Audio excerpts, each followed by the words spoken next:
Здравейте, приятели! Днешната рецепта е картофена яхния с грах.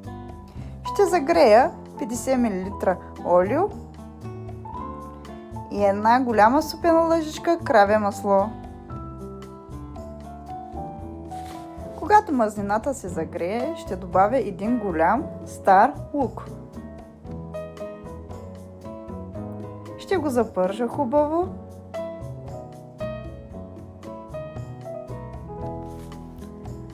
След това ще сложа моркови, които съм ги нарязала на полумесеци, и една зелена шарена чушка.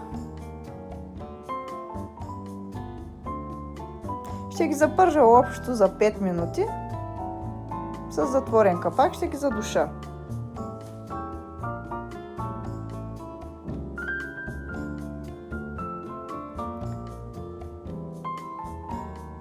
Тук имам 5 броя малки картофи.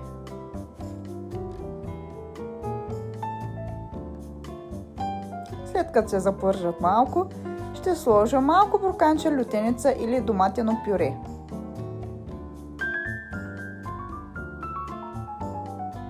Също така се получава хубаво и с един настърган домат.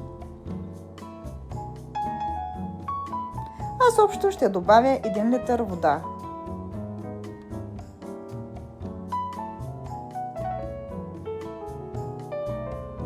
Ще го оставим да къкри около 10-15 минути и накрая ще добавим грахта.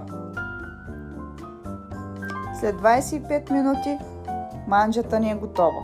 Тук имам 2 супени лъжички брашно и 50 мл вода. Разбърквам хубаво, докато получим хубава кашичка. И това ще добавим сега към готовата манджа.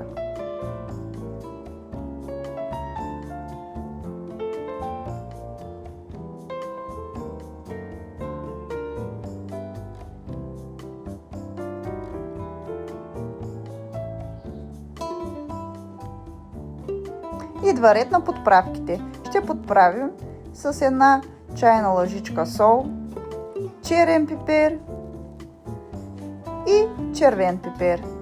Това са подправките, които аз използвах. Може да добавите вие каквито обичате вкъщи. Манджата ни е готова.